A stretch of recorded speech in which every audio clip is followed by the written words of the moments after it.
Tonight, victims of the infected blood scandal welcome calls for fairer and faster compensation. The UK government denies dragging its heels over payments. It just seems a shame that we have to publish another inquiry report to ask the government to do what was decently required of them. Also making the headlines, a recovering addict tells STV News her dependence on ketamine led her to consider taking her own life. Painkillers weren't helping, but at the same time I couldn't stop taking it. There's times I'd been literally screaming in agony and I'd still be taking it. Scotland gears up to welcome Donald Trump. Police confirm preparations are underway for a visit from the US president. And in sport, I'm at the Renaissance Club on the eve of the Scottish Open as defending champion Robert McIntyre says he's out to retain his crown. I'm Kellyanne Woodland. This is the STV News at 6.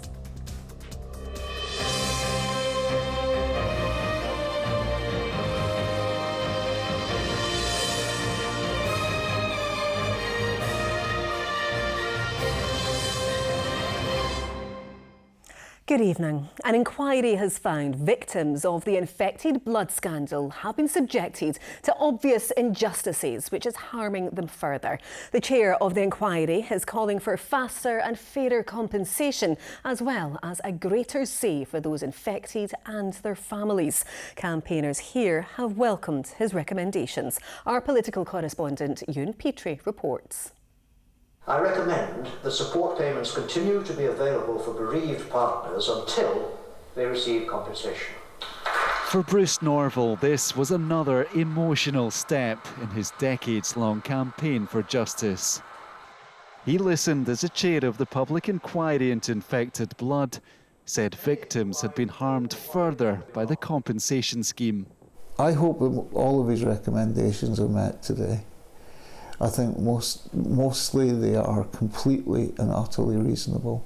And as I say, it just seems a shame that we have to publish another inquiry report to ask the government to do what was decently required of them. More than a year after the inquiry published its main findings, Bruce is among those still waiting for compensation. Around 30,000 people were infected in the 1970s and 80s, after receiving contaminated blood through transfusions or treatment for haemophilia. So far, only 460 have received full payment. Once again, decisions have been made behind closed doors, leading to obvious injustices. It's not too late to get this right. We are calling for compensation to be made faster and, more than that, fairer. To do that, the report recommends people should be able to apply for compensation rather than wait to be asked. It also says the exclusion of people infected with HIV before 1982 must be corrected. And it calls for the scheme to have greater involvement from people infected and their families. Government are in the last chance saloon here after a year about actually giving hope to people, and it's high time, frankly, that they did so. To do anything other would be unconscionable. But after years of fighting, some like Robert have lost faith the UK government will act. Here we sit now, a year on, and we're not any further forward. No sign of any compensation. All a great deal of lip service, and certainly no satisfaction. I'm terrified now to see what they offer me. Ministers deny dragging their heels, but families now expect their words translated into action. Ewan Petrie, STV News. A recovering ketamine addict has told STV News her dependence on the drug led her to consider taking her own life. And the highly addictive and cheap substance is now rife amongst Scotland's youth.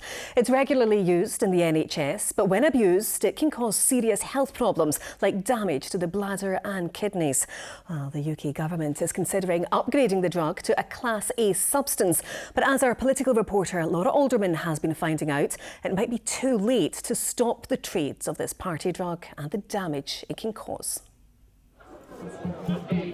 As another Friday night gets underway in Edinburgh, Street Assist, a group of trained volunteers, are on hand to help revellers who find themselves in trouble. Drug use normally spikes in the warmer summer months, but there's one substance in particular that's taken hold. I mean, there's definitely a good few, but ketamine certainly sticks out to me. There definitely has been an increase, definitely since I started. I do feel like it has become almost a social norm for young people. Last time I was out on Street Assist, the first drug call that I received was a ketamine overdose, and we had to deal with that. So majority of nights we do deal with this drug. Ketamine is a dissociative anaesthetic common in medical settings, but it's also being increasingly used as a party drug. When used illegally, it can cause serious problems with the liver and also the bladder, which can stop working completely and in extreme cases even need removed.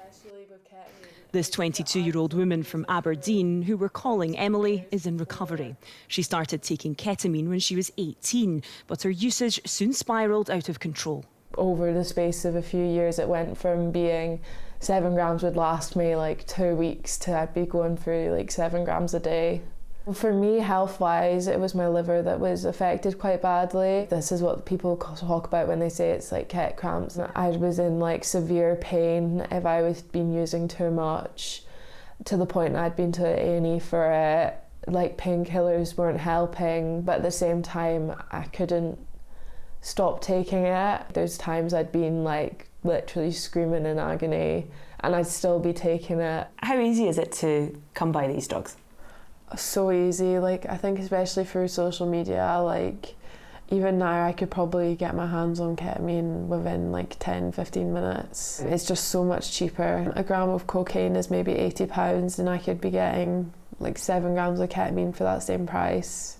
Emily lost relationships and dropped out of uni because of her addiction. The guilt of my addiction was something I really struggled to cope with, to the point where I did consider taking my own life because of it, because I was just felt so low and I felt like I was never going to get out of it. The latest data available shows that in 2020 to 2021, less than 3,000 grams of ketamine was seized by police. But by the following year, that figure had quadrupled to 12,000 grams. Addiction treatment centres like this one in Erskine are at the sharp end of this spike. In the past, admissions here for ketamine detoxes have been few and far between, but over the last 18 months, staff say they've seen the number of referrals steadily increase. But they warn, sadly, that could just be the tip of the iceberg. I think we're in the foothills of something that could be really quite devastating. It's much more available in powder form.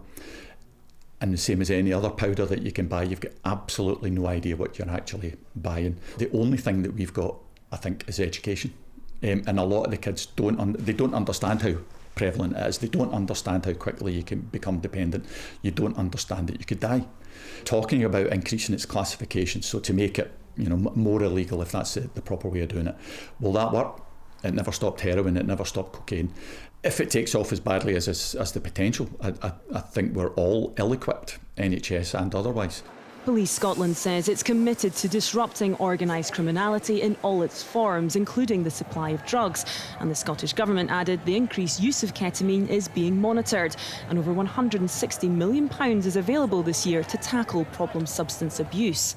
For Emily, staying away from ketamine has not been easy, but she wants to warn others of the dangers. I know in myself that like I can't ever do it again, because if I do it once, I just go straight back down that spiral. I would say to other people who are going through something similar that like reach out for help, get that support from your family and local services. Like that's what really helped me. Laura Alderman, STV News. And if you've been affected by any of the issues in that report, you can contact Samaritans. Donald Trump could be set to visit Scotland later this month. Tonight, police confirmed they were preparing for a visit from the American president, but there's still no official confirmation. He's expected to visit his new golf course in Aberdeenshire. Well, Hayley Baume joins us live from outside Trump International on the Many estate. Hayley, what do we know? Well, Kellyanne, it's understood that President Trump could be coming here later in the month to open the new course at his golf course here in Balmedie. It's going to be called the McLeod course after his late mother, Mary Ann McLeod, who was from Stornoway. Now, tonight, Police Scotland have confirmed that they are preparing for a significant police operation, and we've heard from the Scottish Government too.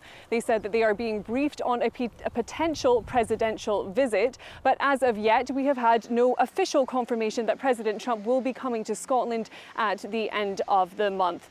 Now, the Trump International also owns the golf course in Turnberry in Ayrshire, and last time he was here there was widespread demonstrations as well as thousands of extra police officers being drafted in to help with the security operation. We last saw the president here in his presidential role in 2018, and then we saw him again in Aberdeen in 2023 when they began the works here at the Many golf course for the McLeod course.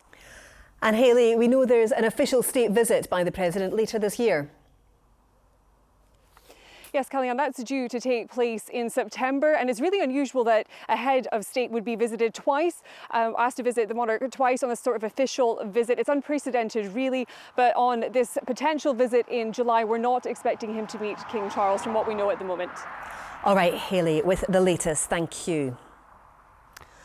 Victims need easier access to financial support to overcome the barriers of leaving an abusive relationship. That's the findings from a Hollywood inquiry into the impact of economic abuse. The report, which heard from women's services and charities, examined controlling tactics such as overseeing bank accounts and restricting access to money.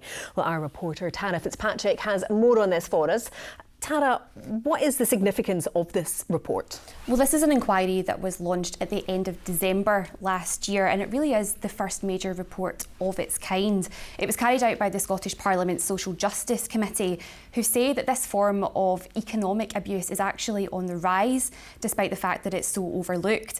It's clear from reading the responses from women within this report that the experiences of victims really does vary across the country, which is why one of the main recommendations in the report is for a single point of contact for victims. What we were finding when we were talking to them, there's absolutely no consistent approach across any of the local authorities. What they were finding was that we're having to speak to at least 12 people in order to try and gain support while they're obviously traumatised and in huge distress. So that's the report's findings, Tara, but in terms of cash and finances, how big a part does that play in determining whether someone leaves an abusive relationship? Yeah, well, it's estimated by Women's Aid that the cost of leaving can amount to around £50,000 for some women, and that might sound like a lot, but when you start to think about the number of ways that we can become financially attached to a partner through the course of a relationship, whether that be bank accounts, taxes, phone bills, it adds up. On top of that, abusers do use controlling tactics, and we know that things like monitoring or limiting someone's access to money. Every woman's experience is different when they come to us. It's often the first form of abuse or hidden form of abuse as well. People, even victim survivors themselves, often don't realise until they've left that is actually part of the abuse, or that's how it maybe started and how it crept in. And what's the Scottish Government had to say about this, Tara? Well, in a statement today, the Scottish Government said that they welcome this report, and they said they're committed to what they've referred to as record levels of funding. But what this inquiry has outlined is that while that funding might be there, it's victims having access to it that's the problem, and that is where the change is needed. All right, Tara. Well, look, thanks very much for talking us through that. Thank you. A Scottish actor is set to go on trial accused of rape during alleged crimes against 4 different women. Ian Robertson, who was in River City, faces a total of 8 charges across a period between 2004 and 2020 in Glasgow. The 44-year-old denies the allegations. A trial date was set for next June. 2 more arrests have been made connected to a suspected gang feud, taking the total number to 54. Police raided a home in Coatbridge on Friday and arrested a man and woman, both in their 30s, in relation to the willful fire-raising of a car in Glasgow back in April. They'll appear at the city's Sheriff Court at a later date. 3 people were arrested at Kneecap's gig in Glasgow last night. The Belfast group were removed from this weekend's Transmit lineup amid an investigation by counter-terror police into rapper Mo Farah, who's accused of allegedly holding up a Hezbollah flag on stage. They instead played at the city's O2 Academy in a concert which sold out in a minute. During the gig, Mo Farah asked the crowd who Scotland's First Minister was. John Swinney says he welcomes the fact that the band are performing and contributing to the music scene.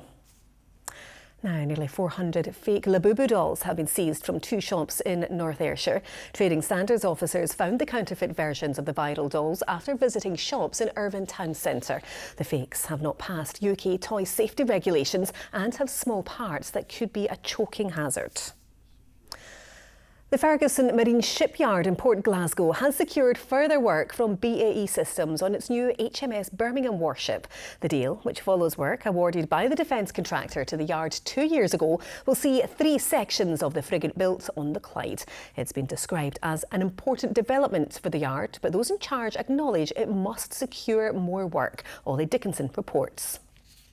Ferguson Marine bosses have made no secret of the need for this yard to boost its order book. The shipbuilder recently missed out on a £160 million ferry contract to a Polish yard. Now, after bidding back in January, it has secured further work from BAE Systems to build sections of its new warship, similar to work it carried out 2 years ago. It's important that Ferguson Marine secure commercial work and commercial activity. That's essential to its future. It must be commercially viable at this stage and in the future. So the success in winning the work from BAE is an important contribution to securing that commercial future for Ferguson Marine and making sure that it can continue to deliver the employment and the economic value that it's currently delivering within the west of Scotland. The contract is not likely to present a viable long-term solution for the yard. Ferguson Marine refused to confirm its value, but STV News understands the work will involve between just 20 and 30 of the near 300-strong workforce. Today in the Commons, the Scottish Secretary welcomed the contract award. I'm sure members across the House will have seen this morning's wonderful news and join me in congratulating Ferguson Marine and winning a substantial MOD shipbuilding contract through BAE Systems. It's a great news for the workforce who will play a key role in keeping our country and its people safe. Shipbuilding on the Clyde is thriving thanks to the UK Government's record investment in defence, supporting 4,000 jobs. This is a real defence dividend for Scotland. Until today, Ferguson Marine had just 1 job on its books, to finish the MV Glenrosa. Whilst today's news is positive, it's been treated with caution as the search for more work continues. Ollie Dickinson, STV News. Now, Wimbledon might be in full swing, but you may have noticed tennis isn't the only racket sport gaining popularity at the moment. The sport of paddle has been on the rise, with more than 60 courts expected in Scotland by the end of the year. Raheem Cham has been given it a go. It has the same scoring system as tennis, but the rules, strokes and techniques are a whole different ballgame. Usually played in doubles inside an enclosed glass and metal court, the lower nets, stringless rackets and slightly softer balls all add to the unique rhythm of the game. So a lot of things are similar. You get 2 serves, scoring system is the same, the ball can bounce 1 time. Where the game becomes quite different is the use of the wall. So after the ball hits the back glass, it's still in play, which kind of takes power a little bit out of the game, which, in my opinion, makes it a bit more interesting. Okay, so rule number 1, Raheem, just on I'll tell you, is wrist strap must be on at all times. This court in the west of Glasgow is one of 45 venues across Scotland. And what's the technique in serving? Local players, from first-timers to ex-tennis regulars, are building their skills and community. It's less demanding, but when you get really good players, it can be very demanding, but it's fun. It's like, for me, it's like exercise that's fun. I enjoy the social side of coming here, and also it's for everyone, and I personally think it's great for mental health. When you serve, I'll go close to the net because you want to try and get towards. But if you are quite good at tennis, the transition into paddle can feel pretty smooth. Raheem Alcaraz. I would say yes, it's definitely way more accessible than tennis is. Like tennis would can be quite difficult to master, to get over the net. There are a lot more things you've got to think about. Paddle, it's so easy to just get the basics right and just start playing straight away. It's estimated there's around 15,000 players in Scotland, and with new courts popping up, that number is only going to grow. There are plans for paddle to become an Olympic sport, and with the game growing so fast in Glasgow, the next Scottish star can come from these courts. And who knows, it might be me. Raheem Cham, STV News, Glasgow. Oh, I don't know, Raheem. I think our Ronnie quite fancies paddle. Fancy my chances actually. against the big man anyway. Didn't like that swing, did you? I think Team GB are shaking in their boots. Let's go golf tonight, shall we?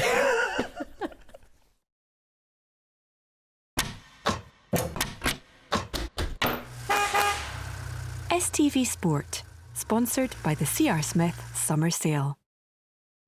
A very good evening. Robert McIntyre says he feels ready to win a major, that after his second place finish at the US Open. But first, Scotland's #1 has his sights set on retaining his Scottish Open title. The tournament tees off tomorrow morning, and our man Jamie Borthwick has been there all day at the Renaissance Club for us. Jamie. Yes, Ronnie, the cream of world golf are here in East Lothian. We've got the 4 reigning major champions and, of course, Scotland's #1, the defending Scottish Open champion, Robert McIntyre. Now, the gates opened to spectators for the first time today for the Pro-Am tournament. And I can tell you there were scrums of autograph hunting kids out around the course earlier on. And with temperatures set to soar here over the next few days, we're all set for a Grand Slam weekend of golfing action. Among a field of golfing giants this year, the reigning champion towers above the slopes of the Scottish Open. I don't know how I top that, to be honest with you, other than winning probably the Open, where my family and friends are with me and stuff like that. But to do that last year was, everything happens, you hold that putt in 18 and it's just carnage after. So it was go out this week and try and do the exact same. Spoken before about how the major was the next thing after you know, realising your dream here last year. You've got very close already this season. What did that do for you in terms of your belief? That's huge. I now know I can do it. I now know that given the chance, given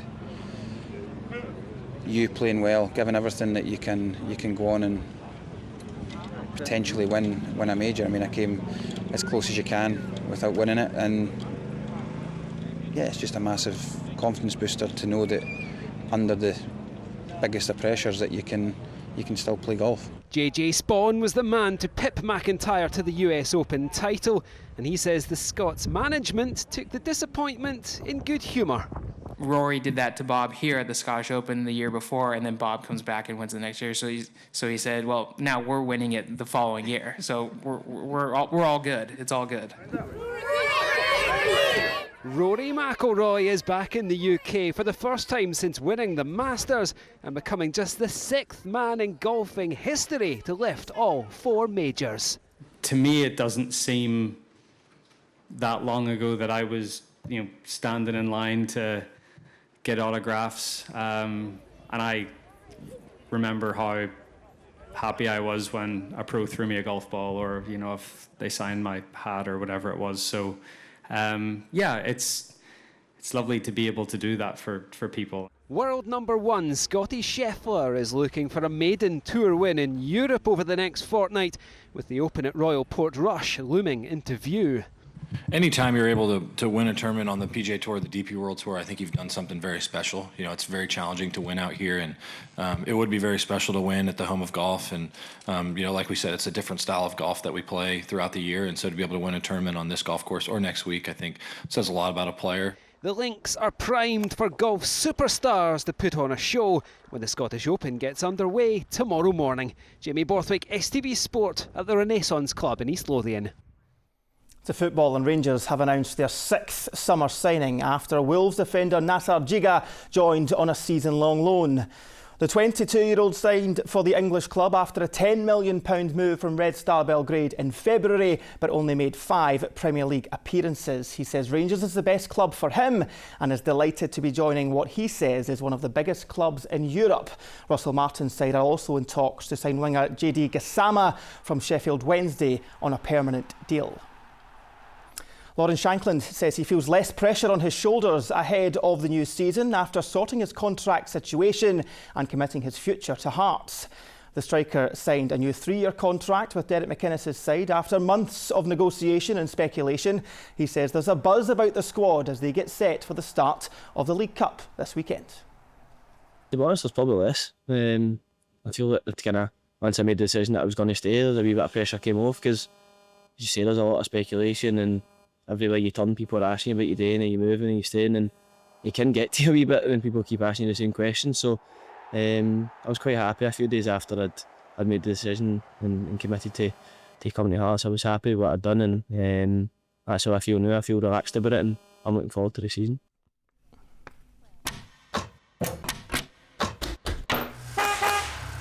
STV Sport, sponsored by the C.R. Smith Summer Sale. And I'll be getting the sun cream out tomorrow because I get to go join Jamie down at the golf. Your sport comes live from the golf tomorrow. You enjoy, Ronnie, you enjoy. Back to All 50, right. folks. All right, well, let's get more on that weather from Sean. A clear start makes way for a day of ancient discoveries. TUI sponsors STV Weather. A very good evening to you now. I know some of you will be thinking, hang on, I thought there was a heat wave on the way. Just a wee bit of patience. Friday, Saturday and Sunday, we're going to see blue skies for many of us and some very, very high temperatures. Saturday and Sunday, probably the hottest days. So following at a weekend, lots of sunshine. You need lots of suntan lotion, plenty of water this weekend. Perhaps a little bit too hot for some of you, expect. Temperatures overnight tonight, about 12, 13 degrees. At the moment, we've got this pesky cloud, little weather fronts close by, giving us more cloud. Some showers across northwestern parts tonight. Tomorrow, hopefully in the south and the east, it's largely dry, warm sunshine as well, but we could just see a few showers getting sparked off. Again, more cloud across Argyll and Bute, the Highlands. Temperatures for us 17, 18 degrees, but coming into that sunshine in the south and east, we're widely into the low 20s, so feeling warm in that sunshine. But with the pressure building, Friday, Saturday, Sunday, that's when we start to see blue skies developing and those much higher temperatures coming in. Widely the mid-20s Friday, then we're heading for the high 20s in some spots Saturday and Sunday, and there is a possibility one or two locations could get up to about 30 degrees, which would be the highest temperature of the year. So Saturday and Sunday is going to be very sunny and hot. Of course, transmit this weekend, you need to watch out for that sunshine. Lots of suntan lotion, as I say, but very high temperatures peaking for most of us on Sunday. Bye-bye. TUI sponsors STV Weather. It's going to be hot. Well, that's all we have time for the moment, but I'll be back with your late news at 11. From all of us here on the team, though, enjoy the rest of your evening. Bye-bye.